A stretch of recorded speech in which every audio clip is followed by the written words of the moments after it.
All right.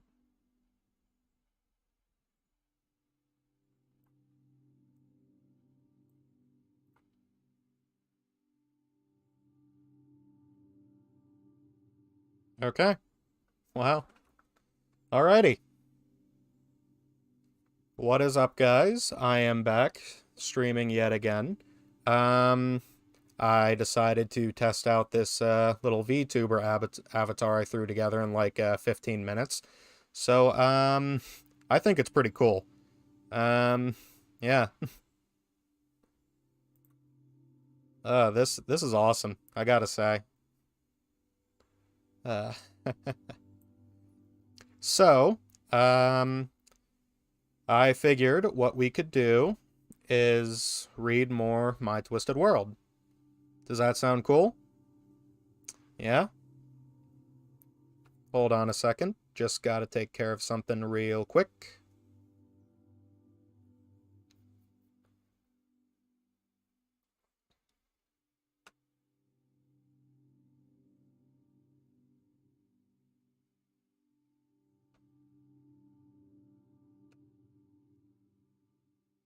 I figured if I show my face, there's a chance of the mask slipping. And if I had no thing in the bottom corner for this particular stream, it would be boring as hell.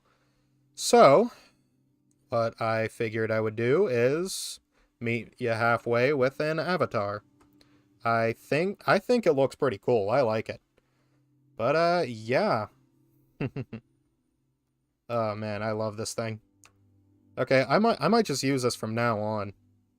Like, I don't know how that would work for a video, but for like live streaming, this is cool. I like it. Unless I would be doing a lot more off-the-cuff videos like that. But, yeah. How about we just get into it, huh? So, where we left off last time, we were at 19 years old. Let's do this. 19 years old. Upon setting up my new laptop, I immediately installed all of my World of Warcraft discs. I logged onto my account and took a look at all of my characters that I haven't touched for a year and a half. Right when I logged onto my main character, I was contacted by James, and he invited me to join an online group with him, Steve, and Mark. They all gave me a warm welcome back. And there I was, stuck in the void of hopelessness once again, in the exact same position as I had been when I was 14, 15, 16, and 17. For all the efforts I made to improve my life during my 18th year... Okay, something just fell. I'll be right back.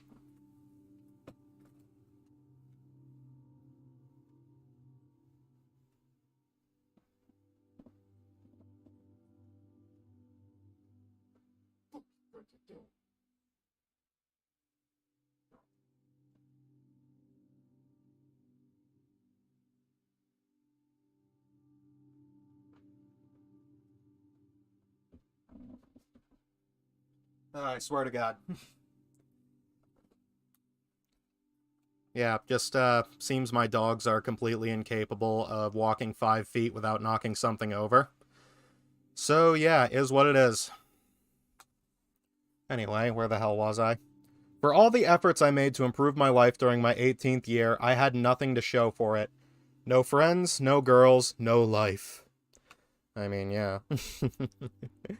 uh, I started going to James's house a lot more, since I was now able to drive and the two of us could play World of Warcraft together again. Seeing James was always pleasant in its own way. He was my comrade in virginity. Oh my god, never thought I'd heard it put quite that way before. My comrade in virginity. Holy shit, dude. For he too didn't get any attention from girls. And I'm sure he suffered from it, but not as much as I did. I was very perplexed as to why he didn't feel any anger towards girls for denying him sex. He should be just as angry as I am. I supposed he didn't have a very high sex drive, or he was just a generally weak person. To be angry about the injustices one faces is a sign of strength. It is a sign that one has the will to fight back against those injustices, rather than bowing down and accepting it as fate. Both my friends, James and Philip, seem to be the weak, accepting type, whereas I am the fighter. I will never stand to be insulted, and I will eventually have my revenge against all those who insult me, no matter how long it takes. Oh my god. For the rest of the summer, I took it easy and played WoW with James, Steve, and Mark, just like the old times. I also started reading a new book series called A Song of Ice and Fire. Hey, Kate. Like the new Avatar? I figure I can use it for live streams. I don't really know how it would work with, like, videos and stuff, but yeah, for live streams, this is, I like this. For the rest of the summer, I took it easy and played WoW with James, Steve, and Mark, just like old times. I also started reading a new book series called A Song of Ice and Fire. Yeah, I think it is cool. And it was totally free, all the stuff I needed for it. I also started reading a new book series called A Song of Ice and Fire by George R.R. Martin. This medieval fantasy series was spectacular. Okay, so, yeah, Game of Thrones. Okay. The first book of the series was A Game of Thrones, and once I read the first chapter, I just couldn't put it down. Oh my god, if he was alive to see how the show went, he probably would have killed himself a lot sooner.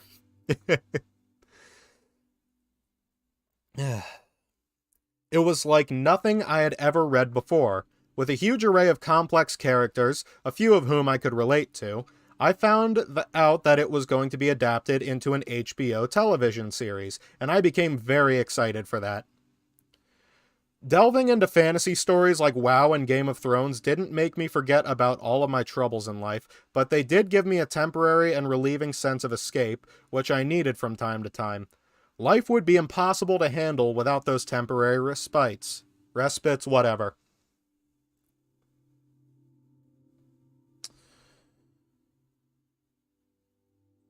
Rob Lemelson suggested to my mother that I join the karate class he practices in. Rob was an expert black belt, and James was also taking the same class with him. They met up every Tuesday and Friday night, and I agreed to go on Fridays. Every Friday, I began the routine of driving up to James's house, and then the two of us would go in James's car to the karate class in Santa Monica. James got his first car a few months after I got mine, though his car was a lot older and worn out. Rob thought that starting karate would be healthy for me, as it is meant to increase confidence and build character. Absolutely true. That is 100% true. I would fucking love to go back to karate, dude. My schedule, how much it costs, though, I've got college and work to worry about. I wouldn't have any time for that shit, unfortunately. But, you know, is what it is. Okay,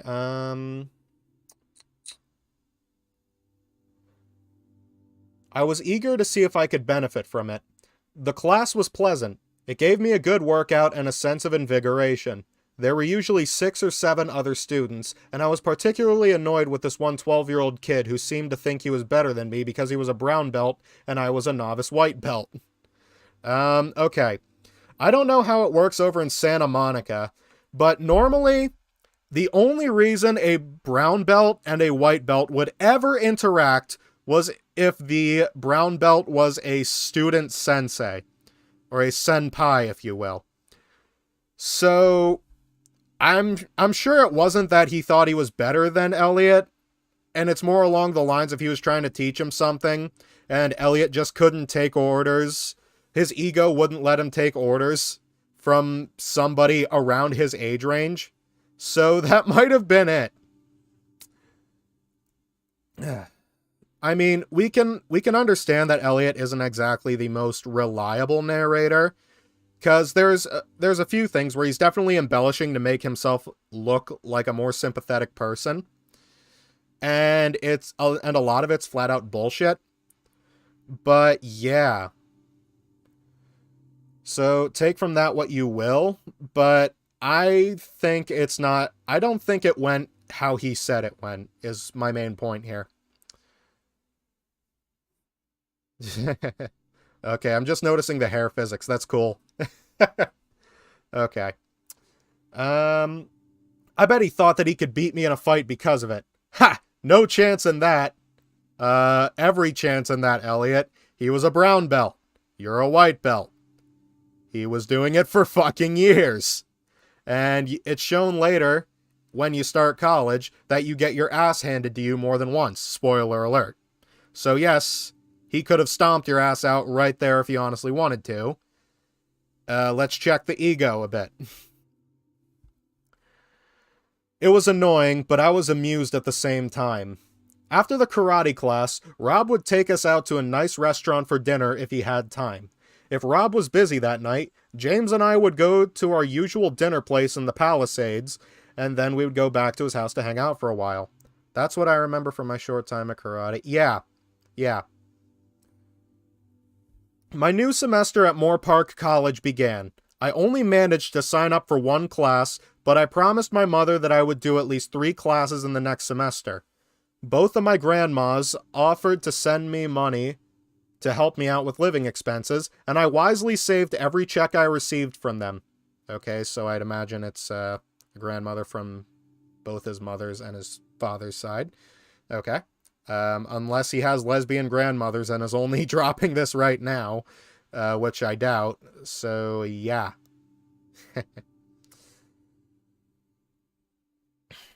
One of my priorities was to start building up my money savings in case my life became too drastic. The class I started was a political science class. I figured I would gain some useful knowledge by taking it, though I disliked the teacher because he had the tendency to randomly call on me to answer questions.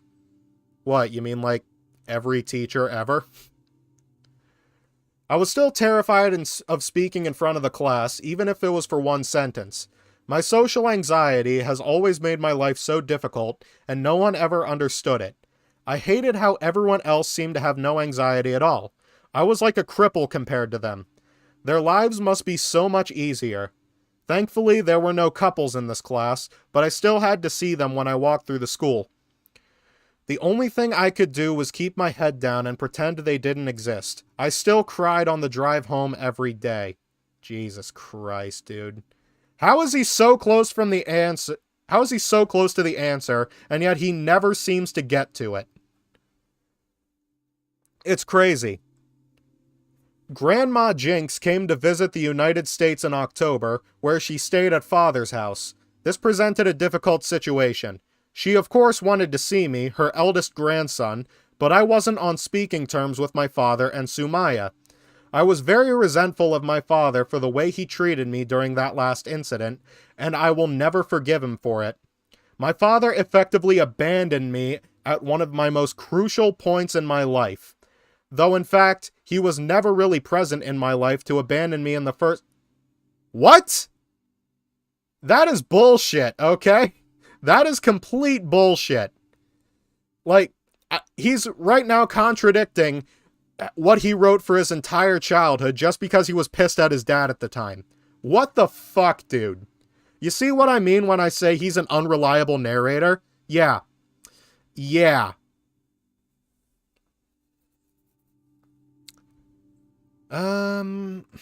When I think about it, he was always absent from my life. No, he wasn't. When my whole world took a downward spiral into darkness after I hit puberty, he never made any effort to save me. He just didn't care. Oh my god, dude. What the fuck? Hold on, I'm gonna readjust my avatar real quick. Okay. There we go. That should do it. Does he realize that other fathers don't even make an effort? At least his father tried. I mean, we don't know how good of an effort that was, but it was still a present effort. So, yeah. Fucking hell, dude. Okay. Where was I? When my whole world took a downward spiral into darkness after I hit puberty, he never made any effort to save me. He just didn't care. What? He did, but okay.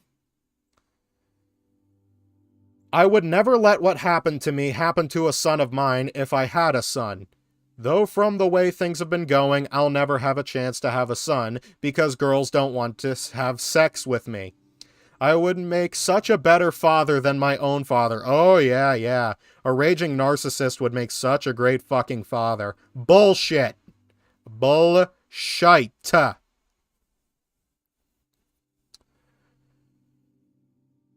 Grandma Jinx pushed the both of us to reconcile. She insisted that I meet her and father at father's house, where the three of us would set out to have lunch somewhere. I showed up and gave my grandma a hug. Father didn't say a word to me, nor I to him. We went to our local Japanese restaurant. Father sat in silence while Grandma Jinx asked me lots of questions about my life. Eventually, we got around to the subject that was hanging in the air. If it weren't for my grandma, the conversation would have gotten nowhere. Father and I went back and forth at each other with accusations. Grandma Jinx persuaded the two of us to drop our grudges and move on. For her sake, we acquiesced. I shook hands with Father as we agreed to put the past behind us. I went on a walk with Grandma Jinx after we returned to Father's house. I took her up to my old contemplation spot, the hilltop that overlooks Father's neighborhood, which I always called the Overlook. That place is one of the most special places in my life. I have memories of it stretching back all the way to when I was a joyful 10-year-old. I remember going up there to skateboard all the way down. I rode my bicycle up there during my middle school years.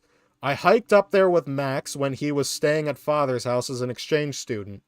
I languished there in despair when I went on my lonely walks at the age of 17 and 18, and now I was showing it to my grandma. Sorry, my head. I feel a little lightheaded. I don't know. It's probably just because I was talking like so much out of nowhere when I was not doing anything of this sort before. Yeah. I'll be all right. If it gets any worse, I might just have to get some food in me. You know what? I think I'll go grab a snack real quick. It'll take like 5 seconds.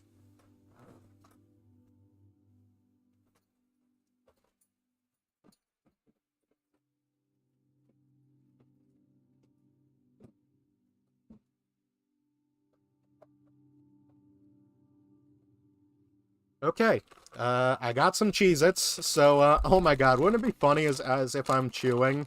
Like, the mouth just keeps opening and closing? That would be hilarious.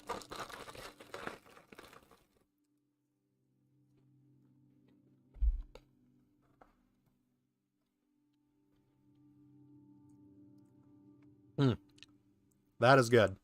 That is good. Okay. Yeah, this is gonna be good. Yeah. Okay. When the two of us reached the top, every memory came back to me, and I felt a bittersweet sense of nostalgia. After the walk, I didn't want to enter Father's house.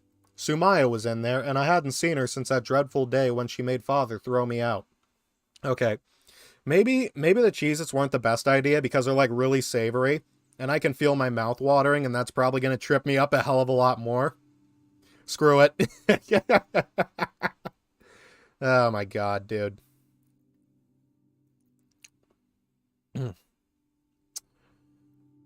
Once again, my grandma forced the issue, and I agreed to go in for a talk. We all sat down at the kitchen table and agreed that arguing would get us nowhere. Father and Sumaya were willing to start over. I love your avatar so much. Yeah, I'm liking it too. Most of it's like default shit, but I was able to edit the hoodie to have like this logo right here. And yeah, I'm liking it. It was really easy too. Like the software was free and it was beginner friendly. So considering I had no fucking idea what I was doing, it worked out pretty well. But, yeah, I didn't figure out how to do a face mask, but maybe if I become more acquainted with the software, it'll work out. Okay. Father and Sumaya were willing to start over. and I agreed to give our relationship another chance. Before my grandma departed back to England, she made us promise to keep up the positive relations, and made sure that they would invite me over for dinner frequently. I soon went to one of those dinners at Father's house. It was an awkward experience to have dinner with the two of them after all of that tension. We didn't raise any issues and talked about pleasant things. It was nice to see my brother Jazz again. I was shocked by how much he had grown in the past several months. He was no longer a baby, but a 5-year-old boy who was turning 6 soon. I could actually have full conversations with him. He was a very social boy and quite boisterous, and that started to worry me. He could well turn into one of the people I have despised and envied so much. I felt a hint of jealousy that my 5-year-old brother was so well versed in social skills at such a young age. He is jealous of a 5-year-old. Of a fucking 5-year-old. Oh my god. What the hell? I am beyond words. How the fuck are you jealous of somebody whose biggest problem in life is catching the next episode of Pokemon? Unbelievable.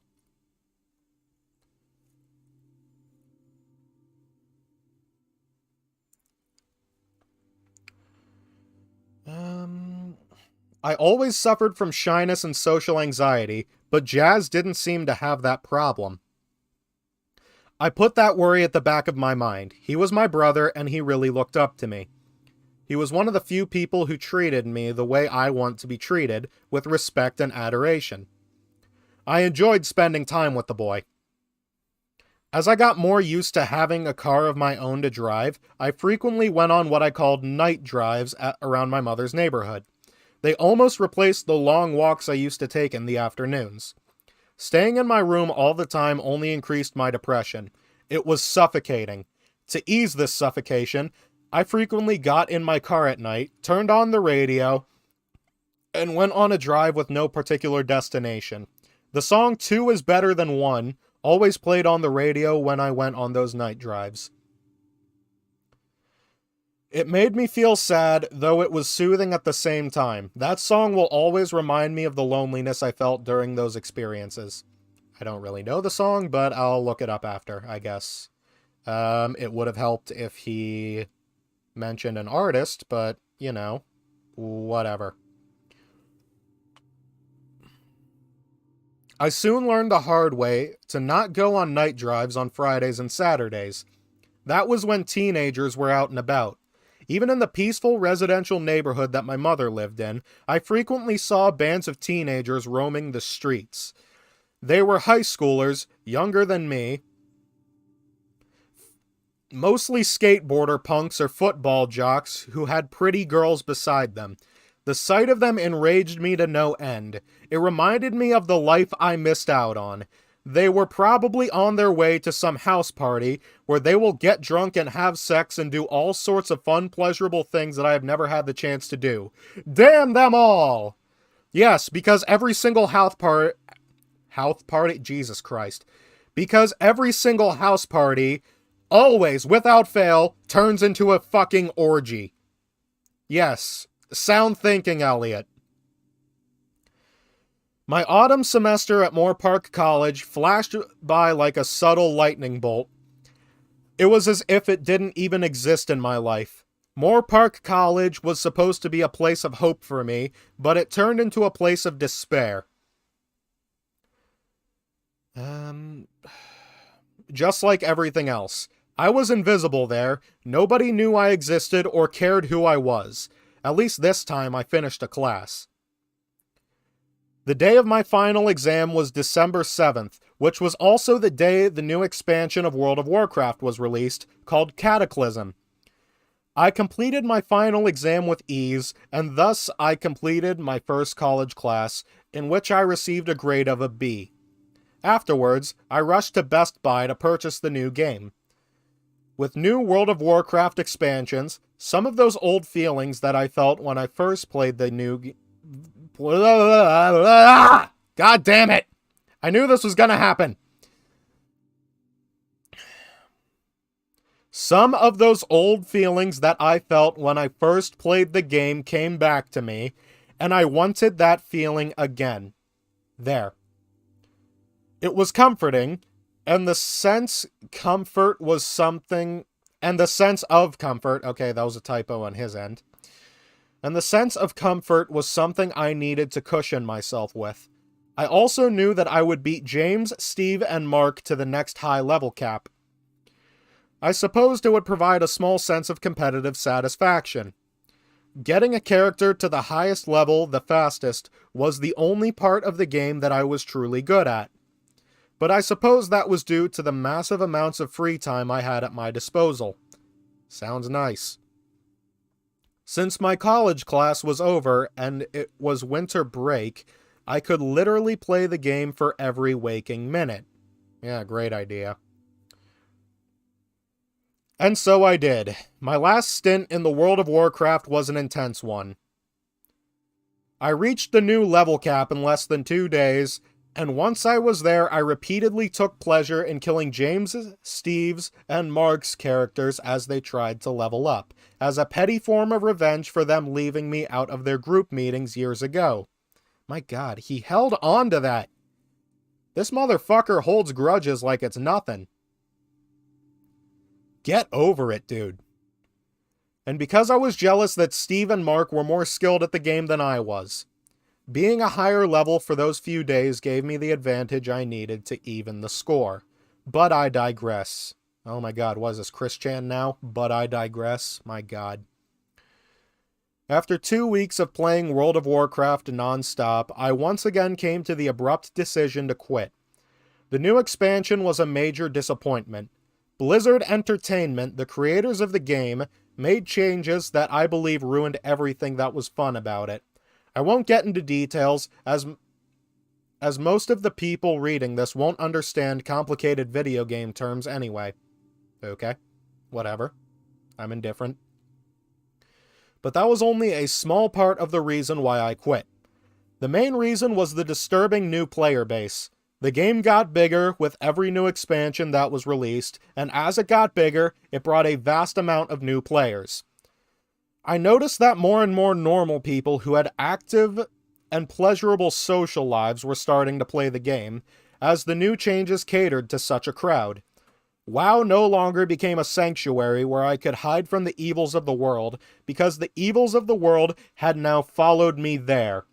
I saw people bragging online about their sexual experiences with girls. And they used the term virgin as an insult to people who were more immersed in the game than them.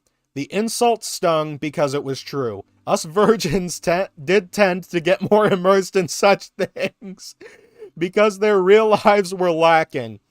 I couldn't stand to play WoW knowing that my enemies, the people I hate and envy so much for having sexual lives, were now playing the same game as me. There was no point anymore. I realized what a terrible mistake I made to turn my back on the world again. The world is brutal and I need to fight for my place in it.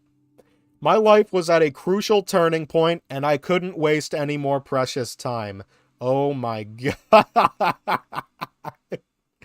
Oh, that is funny. That is funny.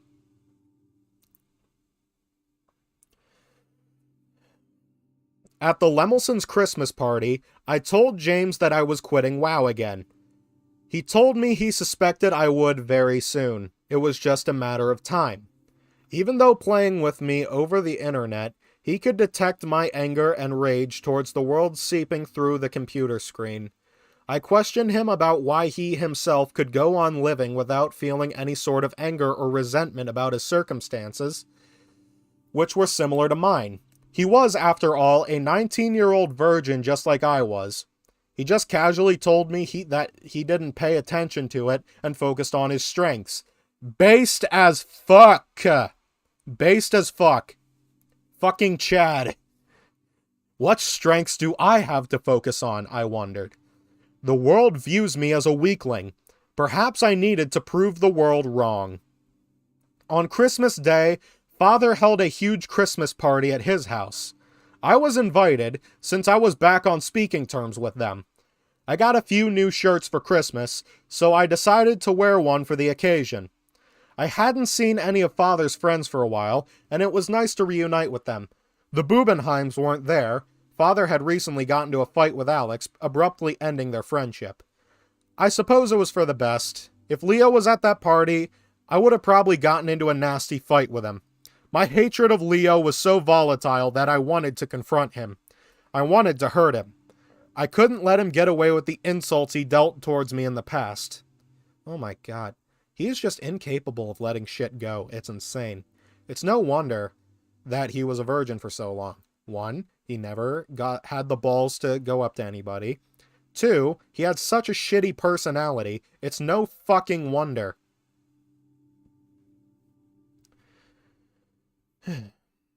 A few family friends complimented my appearance, and that made me feel a bit better about myself. It is so peculiar how a simple smile or compliment can completely change how I feel about the world for a few moments.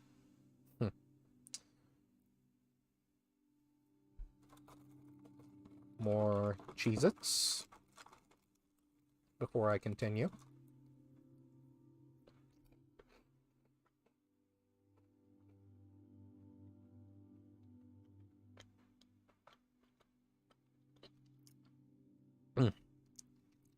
Damn, those are good. During the remaining days of 2010, I joined my mother and sister at Jack's beach house in Malibu to spend a few nights. They arrived there a few hours before me, and by the time I reached the house, they had already invited a few guests for an afternoon get-together. To my outrage, I saw that Mother had invited Maddie and her boyfriend. I was looking forward to having another respite at the beautiful Malibu mansion where I can indulge myself in opulence and forget about my depressing loneliness.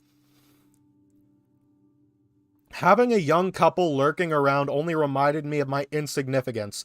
I was extremely upset with my mother for inviting them. She should have been more considerate. More considerate? Fuck you, dude.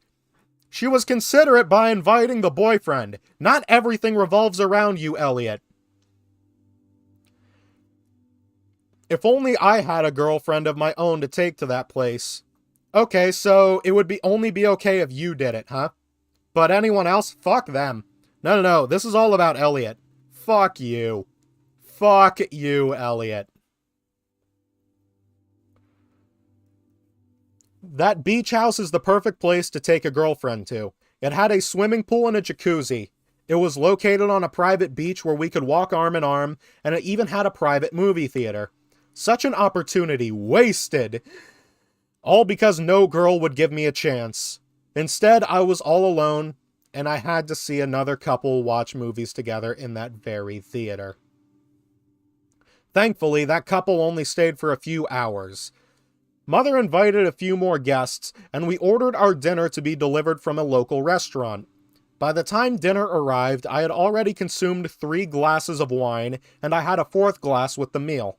Everything's better with some wine in the belly, as a famous character from Game of Thrones would say. I was left out of most of the conversations, like I always was, so I just sat there quietly, sipping my wine as I had to bear listening to Maddie talk about how awesome her life was. I excused myself as soon as I finished eating, and boy did I stuff myself on that meal. I then walked outside onto the beach. The wine had long since gone to my head, making me feel a sense of dizzy invigoration. I started walking along the shore, taking in the magnificence of the gentle moonlit ocean. It was so romantic. I kept walking and walking with no destination in mind. The romance of it all filled me with despair and longing. I wanted a girlfriend to experience that moment with me, but no girl wanted to be my girlfriend. The only thing I could do was imagine how heavenly it would be to have a beautiful girl by my side. It is such a shameful tragedy.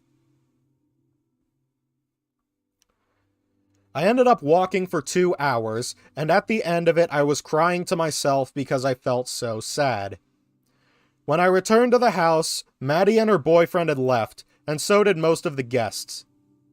The only guests who remained were my mother's friends Alan and Rebecca, and their sons, as they were spending the nights there with us. I spent the rest of my time there relaxing and watching movies in the theater. We watched the entire Jurassic Park trilogy, which brought back fond memories of my childhood. I went on a few more walks on the beach during the daytime.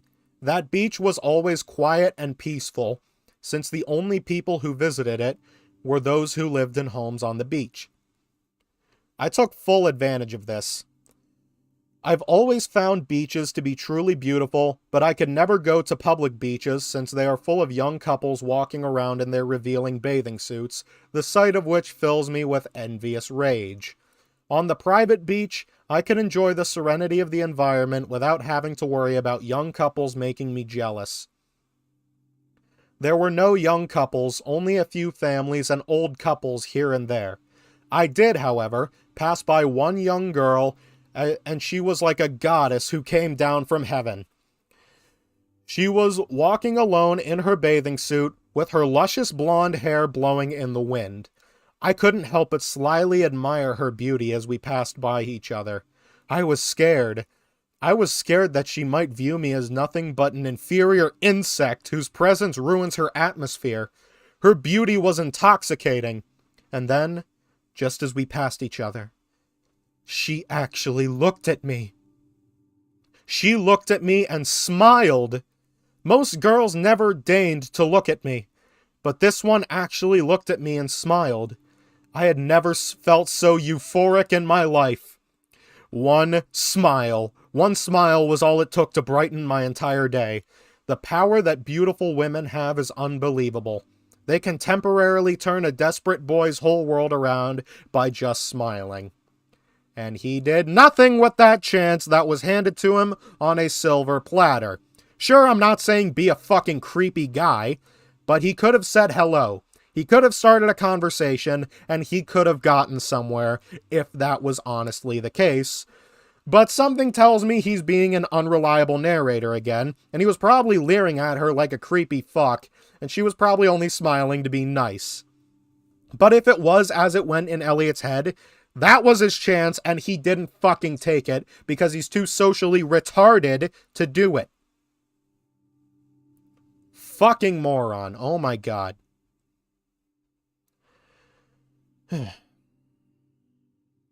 That smile put me in a good, healthy mood for the rest of that walk, but it soon faded away as I realized that I could never actually have a girl as beautiful as that. She probably only smiled out of politeness. Yeah, maybe. It's definitely possible, but, you know, you miss 100% of the shots you don't take. She would never go for me. And what is the point to life if I can't have a girl of such beauty? Some men get to have beautiful girlfriends like that, and some don't. I am among those who are denied such a pleasure, and that is why I hate life. Well, for starters, have you considered lowering your standards, Elliot? Who am I kidding? Of course he hasn't. After spending 3 days at the Malibu beach house, I was sad to leave it. I had a feeling I would never see the place again, and it was true. That was the last time I ever went there. Mother ended her relationship with Jack sometime within the following months, though she would never tell me directly about it. Cheez-It break.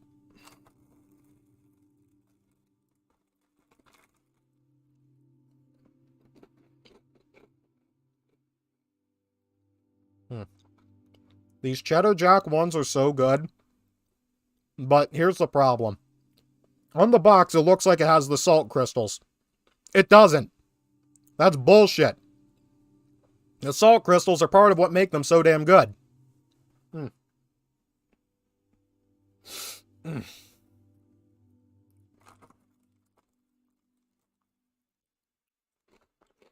have a really good flavor to them, though. I'll say that.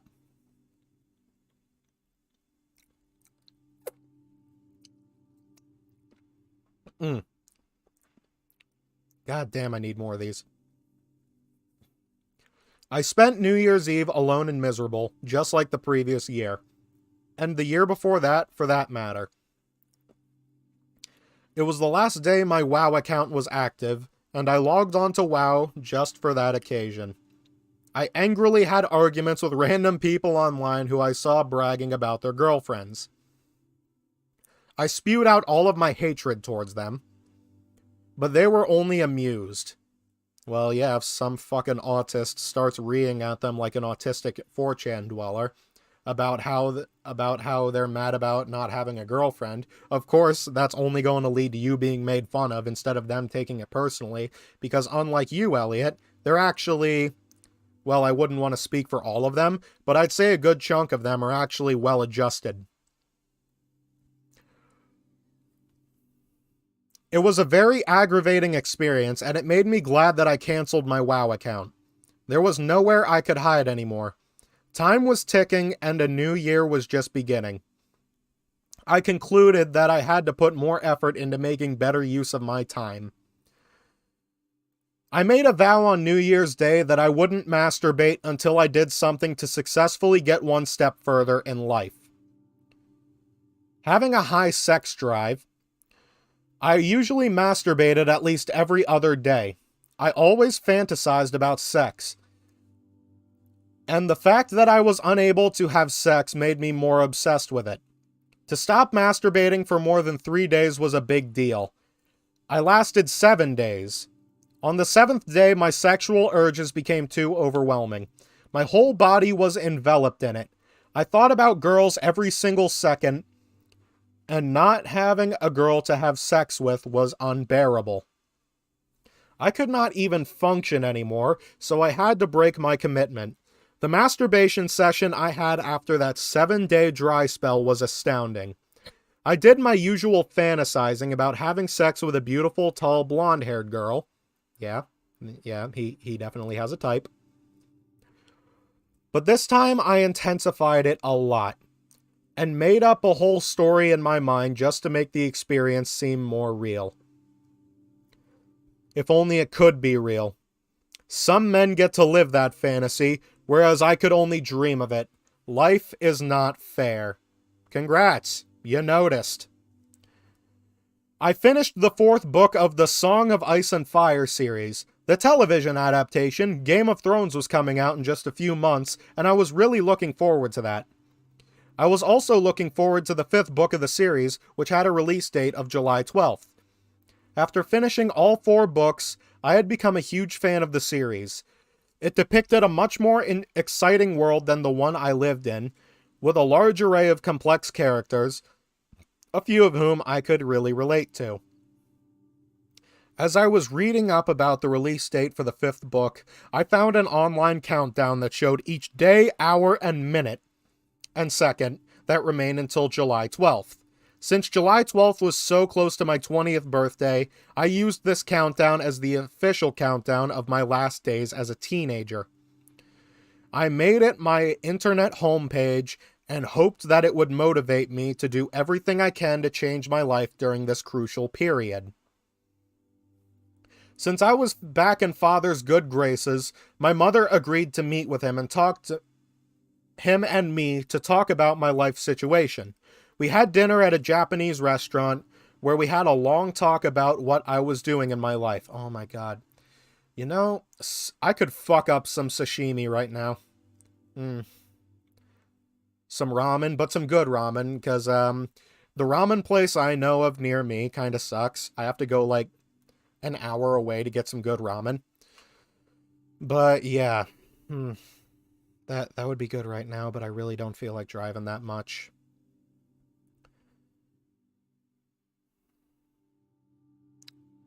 Since I was back in Father's good graces, where we had a long talk about what I was doing in my life and what my college plans were. My mother and father both agreed that in order to change my life, I needed to remove myself from my current environment and start anew. Living at my mother's apartment was becoming unhealthy, and they thought that things would improve if I had my own place. Oh, no! No, no, no. Oh, this... I see exactly where this is going. It was at this moment that we began to form the Santa Barbara plan, in which I would go to college in Santa Barbara and live amongst the students there. The Santa Barbara plan was formed that night, but its roots stretch all the way back to when I just turned 18. It was all because I watched that movie Alpha Dog. The movie had a profound effect on me because it depicted lots of good-looking young people enjoying pleasurable sex lives. I thought about it for many months afterward, and I constantly read about the story online. I found out that it took place in Santa Barbara, which prompted me to read about college life in Santa Barbara. Jesus Christ! Really? He's getting this out of a movie. I knew he wasn't bright, but holy shit, dude.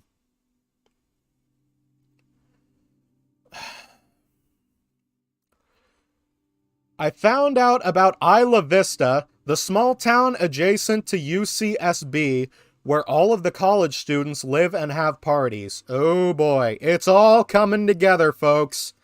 Now that Isla Vista's first being mentioned, yeah, it's all coming together.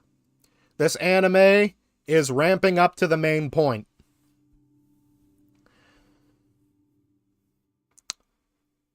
When I found out about all of this, I had the desperate hope of that if I moved to that town, I would be able to live that life too.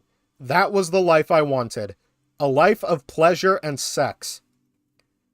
I talked to my mother about the prospect of going to college in Santa Barbara a few times during my 18th year. She thought it was a good idea. It would certainly free her of the burden of living with me.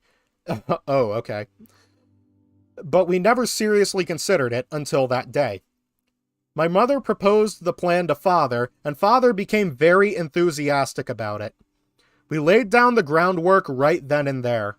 Father was still suffering from his financial crisis, but he agreed to pay for my tuition and contribute $500 a month towards my living expenses, while my mother would pay for my apartment rent and continue to provide me with the car.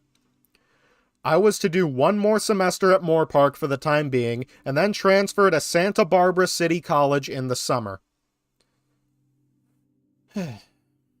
This was a very astonishing turn of events. I didn't expect this, and I had no idea how to react. I was completely dumbfounded.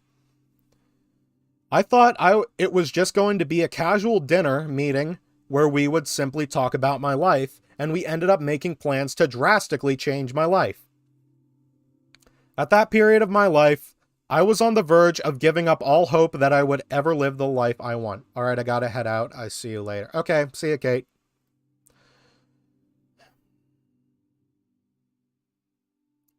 At that period of my life, I was on the verge of giving up all hope that I would ever live the life I want, but this changed everything.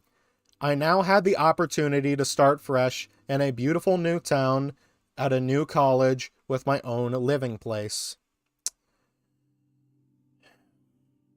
Of course, I would have to share an apartment with other college students, but that was part of the experience. It would give me more social credibility than living with my mother, that's for sure.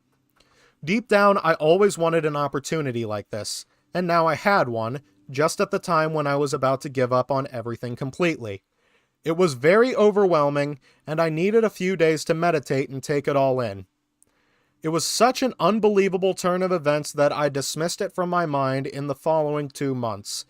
It was still 5 months before I would start college in Santa Barbara, so I decided not to worry about it for the time being.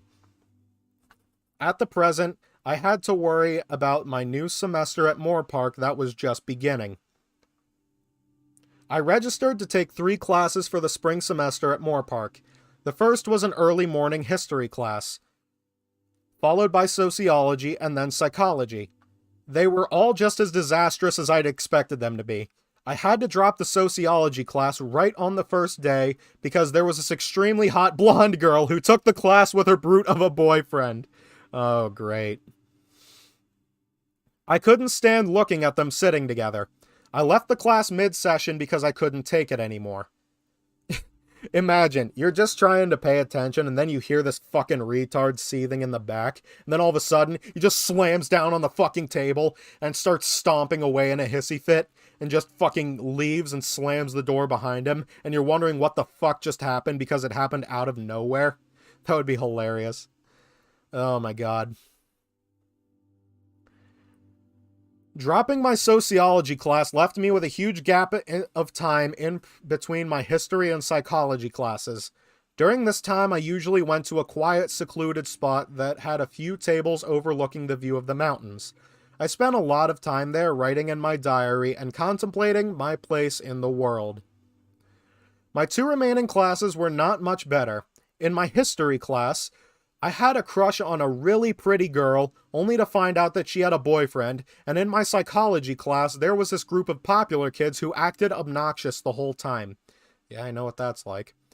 One of them was a very pretty blonde girl, and she actually enjoyed associating with the obnoxious boys in her clique.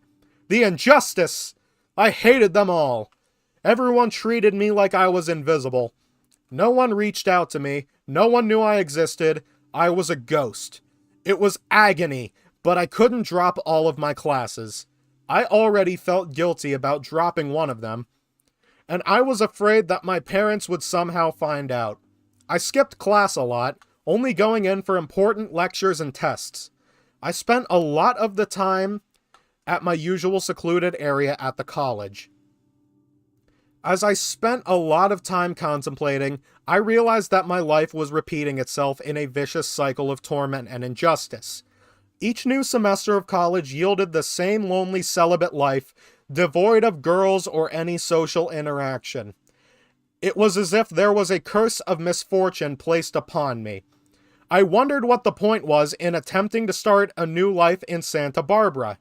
Hadn't I done the same at Moore Park? I thought, with a shiver of dread running up my spine, about how horrible it would be if the same thing ends up happening after I make the big move to Santa Barbara. I didn't even want to imagine how much of an epic defeat that would be. I wisely shut away all thoughts about it and focused with intense determination on how I can change my life right at the current moment. My father gave me a book called The Secret after I had dinner at his house, fucking hell, in February. He said it will help me develop a positive attitude. The book explained the fundamentals of a concept known as the law of attraction. I had never heard or read anything quite like this before, and I was intrigued. The theory stated that one's thoughts were connected to a universal force that can shape the future of reality. Being one who always loved fantasy and magic, and one who always wished that such things were real, I was swept up in a temporary wave of enthusiasm over this book. The prospect that I could change my future just by visualizing in my mind the life I wanted filled me with a surge of hope that my life could turn out happy. The idea was ridiculous, of course. Yes. But the world is such a ridiculous place already that I figured I might as well give it a try. In addition, I was so desperate for something to live for that I wanted to believe in the law of attraction, even if it was proven to me that it wasn't real. Yeah, that law of attraction thing, that is one of the most retarded things I have ever heard. Once I finished reading it, I drove all the way to Point Doom in Malibu. Doom, I don't know. Point Doom in Malibu, and climbed out to the cliffs at the very edge. It was a windy day, and I could see the ocean rolling below me. As night fell, I looked out to the stars and proclaimed to the universe everything I wanted in life. I proclaimed how I wanted to be a millionaire, so I could live a luxurious life and finally be able to attract the beautiful girls I covet so much. Excuse me.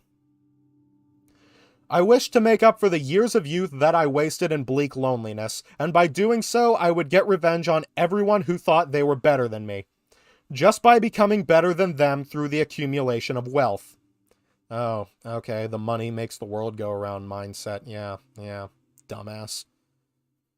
I believed that the only way for me to attain this wealth at the time was to win the lottery, and that is what I visualized doing. I then descended the cliff top on Point Doom and walked along the Malibu Ocean, just like I did a couple of months previously at the beach house. I saw a couple walking along the shore ahead of me. The man looked to be in his late 20s or early 30s. and the girl he was walking with looked like a supermodel. I assumed he was very rich and owned a nice house in Malibu. The two of them were walking hand in hand, and I saw him subtly place his hand on her ass every now and then. He was living the life. He was in heaven. I was envious. But since the man was older than me, it also gave me a twinge of hope, especially after my proclamation to the universe at the cliff top. If I became a multi-millionaire, I would be able to walk on the beach with a beautiful girlfriend too, and my life would be complete. That was what I wanted. That was what I wished for in my future. As I've always believed, I am destined for great things. Becoming a multi-millionaire at a young age is what I am meant for.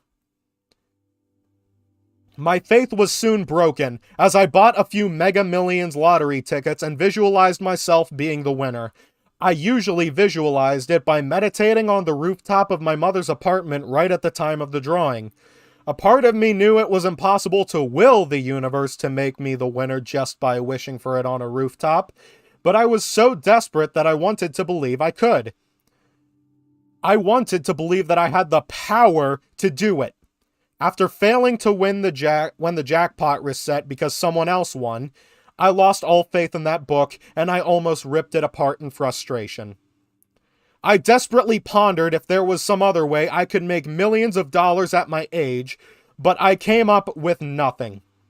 I realized that my miserable, lonely virgin life was going to continue, and my only hope was to give Santa Barbara a try.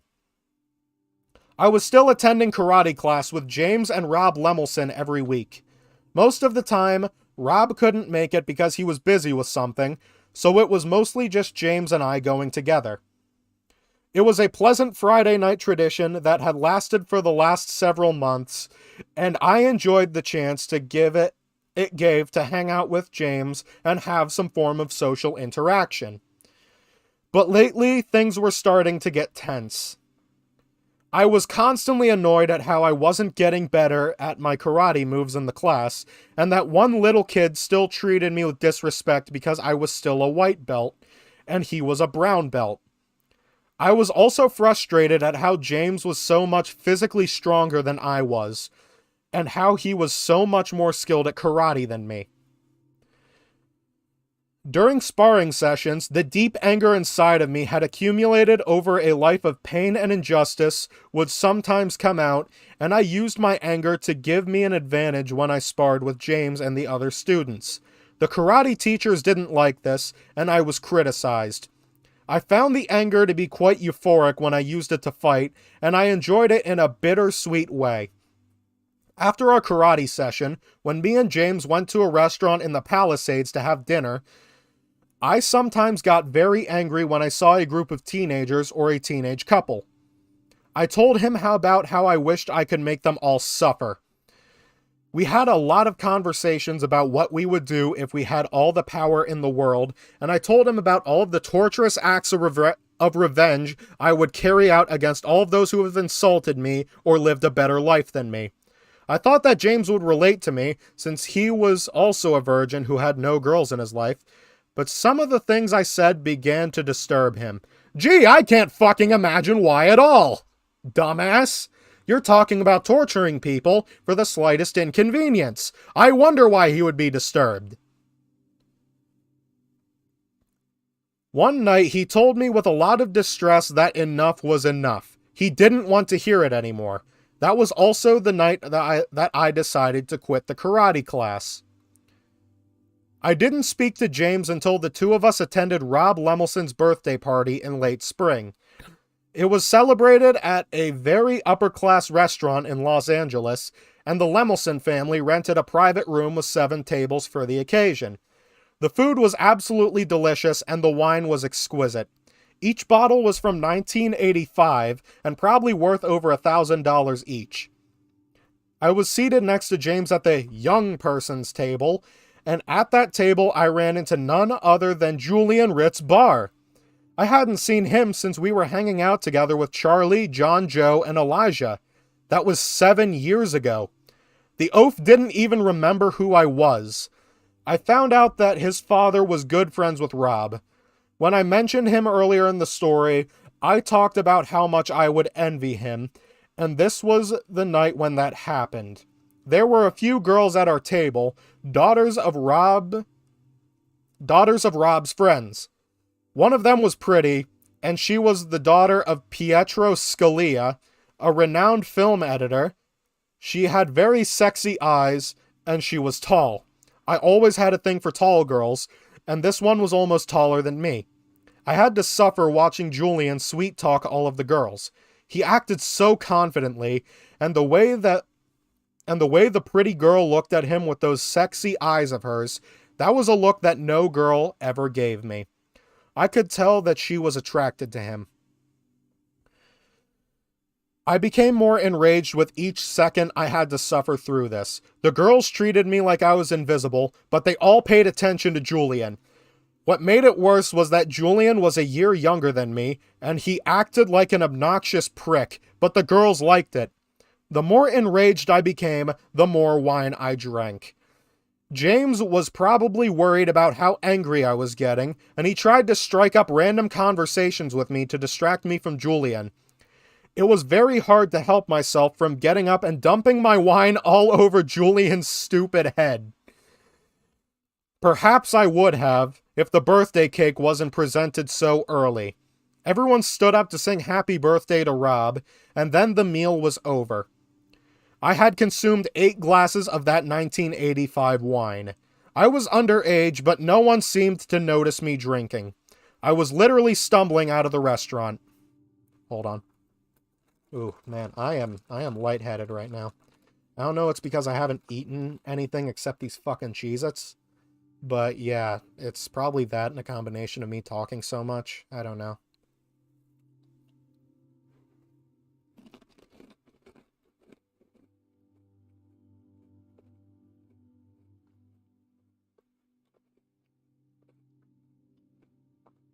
Hmm.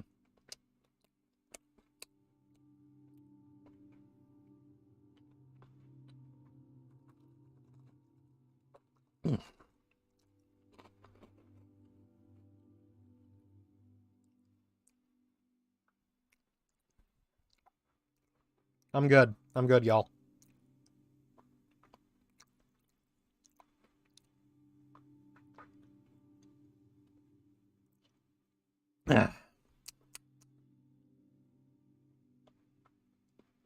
Damn, those are good.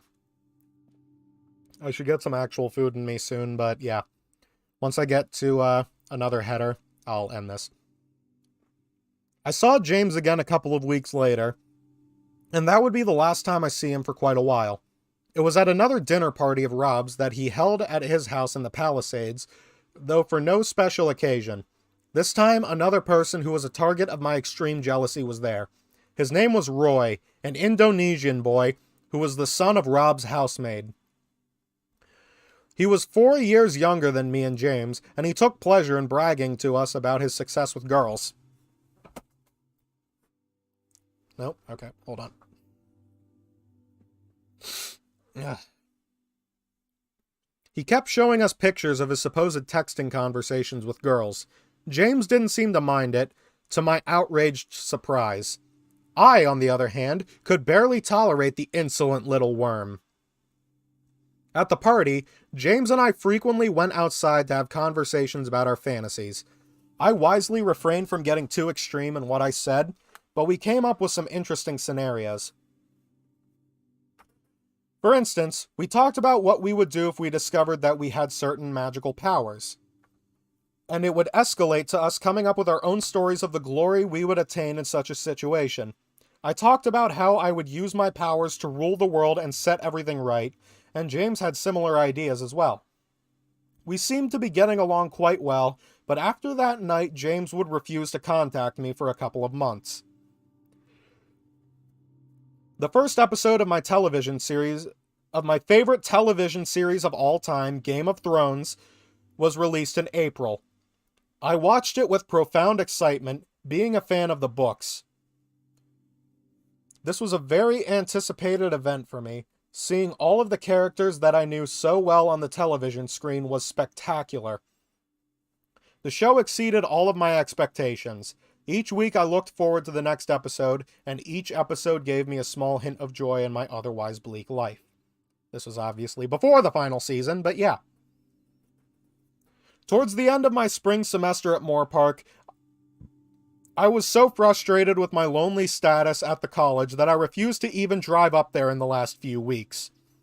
I left my home in the mornings, pretending to my mother that I was going to college, but instead I went to Barnes & Noble and sat there until my mother left for work, and then I would go back home.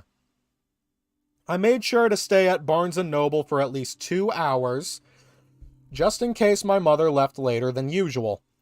I have always ever been meticulously careful at everything I've ever done. On the last day, I went to my classes, quickly took my final exams, and left. When my classes lined up for the final exams, everyone had a group to socialize with while I stood on the side alone. Everyone must have thought I was a complete loser. They would be right to think that. Thank goodness it was the last day. The people in those classes angered me to no end. That was the last time I would ever see that college. On the drive home, I cried to myself as I listened to music on the radio, as I always did. I failed to get the life I wanted at Moorpark. I had nothing going for me in my life, except for the prospect of starting a new life in Santa Barbara. That was my only hope, and it seemed very bleak. From the way things went at Moorpark, I feared the worst for how things might turn out in Santa Barbara, but I had to give it a try. I was desperate to have the life I know I deserve. A life of being wanted by attractive girls, a life of sex and love. Other men are able to have such a life, so why not me? I deserve it! I am magnificent! No matter how much the world treated me otherwise, I am destined for great things. Yep, there's the narcissism again. Big mystery as to why no one wanted him, huh? At the end of spring, I had to commence with my summoning to jury service. I received the summons in the mail a few months prior, but I postponed it until May because I was too anguished to deal with such trivial matters at the time. The courthouse was all the way in Santa Monica. As I sat in the waiting room before my interview with the judge, I saw a very pretty girl who looked about the same age as I was. She had a face that melted my heart. What I would give to hold her in my arms and kiss that pretty face of hers. I wanted to talk to her, but I just couldn't. I felt too insecure. I was afraid she would think of me as a creep, as all other girls did. To my fury, another guy came in and struck up a conversation with her.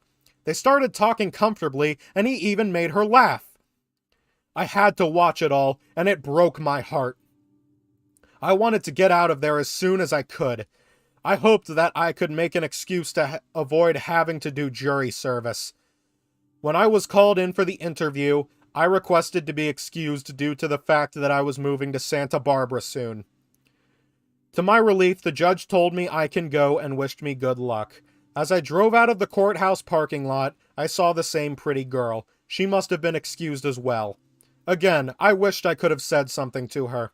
She would have made the perfect girlfriend for me, but she was probably already attracted to that other guy who sweet-talked her in the waiting room. Yes, that's how that works, you fucking idiot!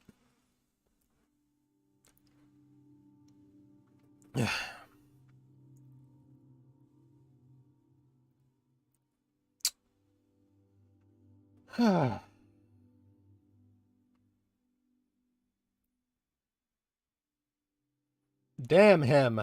I felt so sad on the drive home.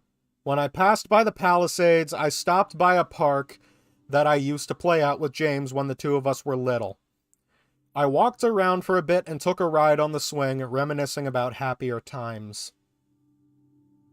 At the very end of May, my mother gave me an unpleasant surprise by telling me that I had to move to Santa Barbara on June 4th, which was just in a few days. I wasn't prepared to move so soon. I thought I would go there towards the end of June, right before I start my summer class. I wanted more time to emotionally and mentally prepare for such a huge undertaking. And it was a huge undertaking. For the first time in my life, I was moving out of my parents' house, and on top of that, I had to move into an apartment with other college students. I had no idea what to expect, and of course I was very nervous. My mother and I found 2 apartment complexes in Isla Vista that I could potentially move into. I went with my mother and father on a day trip to Santa Barbara to take a look at them. We first had lunch at a restaurant on Cliff Drive, and while there I admired how beautiful Santa Barbara truly was. I found it to be like a mixture of Malibu and Santa Monica, depending on what part of it I was in. I was astounded when we toured through Isla Vista. It was a whole town of college students living together, right next to UCSB and right next to the beach. I had never seen anything like it in my life. When I read about it online, I thought it was too good to be true. But there it was. It was exactly as I expected it to be. There were hot blonde girls walking around everywhere. I always theorized that one of the main hindrances to me living the life I desire was my situation of living in my mother's apartment. I thought to myself as we explored more of this college town that if I lived there, then there was no way I would have trouble getting a social life and losing my virginity. It was the perfect environment to do so. If I can't get laid there, then there is no hope for me at all. Goddamn right. The first apartment building we looked at was unpleasant, but they only had shared rooms and I wanted my own room. The second apartment building was called Capri Apartments, and they had a setup of many 2-bedroom apartments shared between 3 college students, in which one occupies the single room and the other 2 occupy the shared room. The single rooms cost more, of course, but it wasn't much. My parents and I sat down at a cafe to talk about it. We agreed that Capri Apartments was the best choice. My mother went back to their office to arrange a lease deal. Capri was a very popular apartment complex, so it was hard to get a spot there so late in the year. They didn't have any autumn semester apartment units ready until July, so it was arranged that I would stay in a temporary apartment unit for the first month, and then move to a permanent one in July once it was ready. The lease was signed and the deal was set. I was going to move to Santa Barbara on June 4th. My mother was very adamant that I move on that particular date. She said it was because she wanted me to go there and settle in before college started, but I knew the real reason. She always wanted me out of her house because she hated having to deal with me. The Santa Barbara plan would free her of me, and she wanted that so badly that she was willing to pay $900 a month for my apartment room rent. Basically, she was paying money to get rid of me. I realized that once I moved out, there was no going back. It will set a precedent, and the threshold will be crossed. My mother will never welcome me back to live with her permanently ever again. Okay, good. We're almost done. In the remaining days I had at my mother's apartment, I spent a lot of time meditating about how I would deal with this huge change. I had to prepare myself as much as possible, so I did a lot of introspecting and evaluated myself in great detail. The move to Santa Barbara was the only chance I had of attaining the life I desire. I had to do my best to make this work, proclaiming to myself that this time I will not fail. I exercised in the gym for many hours to boost my confidence as much as possible, and I went to the mall to shop for clothes.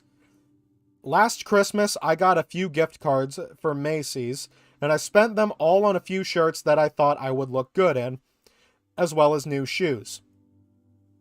After doing everything I could do to physically boost my confidence and appearance, I was ready. And so ends another era of my extraordinary and tragic life. I call it the era of hope and hopelessness, where I drifted and languished in lonely despair while I lived at my mother's apartment and attended 2 colleges. At various intervals, something happened to give me new hope for my life, only to have it shattered later on. My life had been moving in that same pattern for a long time now, and I was sick and tired of it. All while I was suffering this lonely existence, other boys my age lived their happy lives of pleasure and sex. I can never forgive such an injustice, and it was my bid to overcompensate for it in the future. I had to make up for all the years I lost in loneliness and isolation.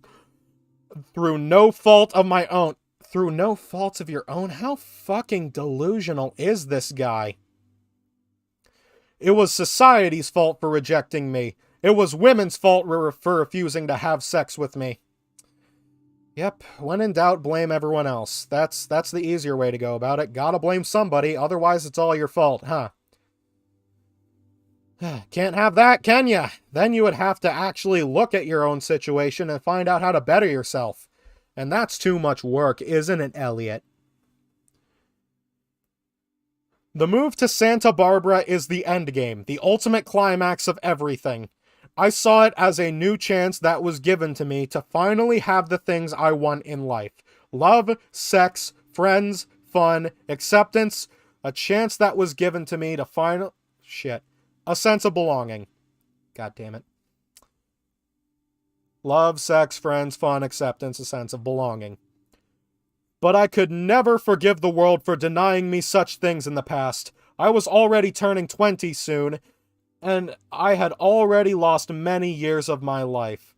I deserve better than that. I am an intelligent gentleman, and I deserve the love of girls more than the other obnoxious boys of my age, and yet they get girls and I don't. You want to know what's obnoxious? This fucking bullshit he's spouting. That is a crime that can never be forgotten, nor can it be forgiven. I always wanted to exact my revenge on humanity for forcing me to live such a life, but I've also always had the hope that if I can do things in life to make up for all my suffering, then that in itself would be a form of peaceful revenge. In truth, the move to Santa Barbara was actually a chance that I was giving to the world, not the other way around. I was giving the world one last chance to give me the life I know I'm entitled to. Entitled to. Yeah, that choice of words there really fucking irritates me. The life that other boys are able to live with ease. If I still have to suffer the same rejection and injustice even after I move to Santa Barbara, then that will be the last straw. I will have my vengeance. And that is a good place to let off. Next time that we read this, it will be Part 6, Santa Barbara Endgame, age 19 to 22. We're really getting to the main focus of this anime. We're getting to the main arc where it all matters. And, alright, yeah. I really like how this avatar turned out, and I'm definitely going to use it whenever I stream from now on. So, I will catch you guys next time. Peace. Later. Peace. Yeah, whatever. Maybe I'll work on that because I can't really move my avatar's arms at the moment. I'll figure it out. Yeah, later, guys.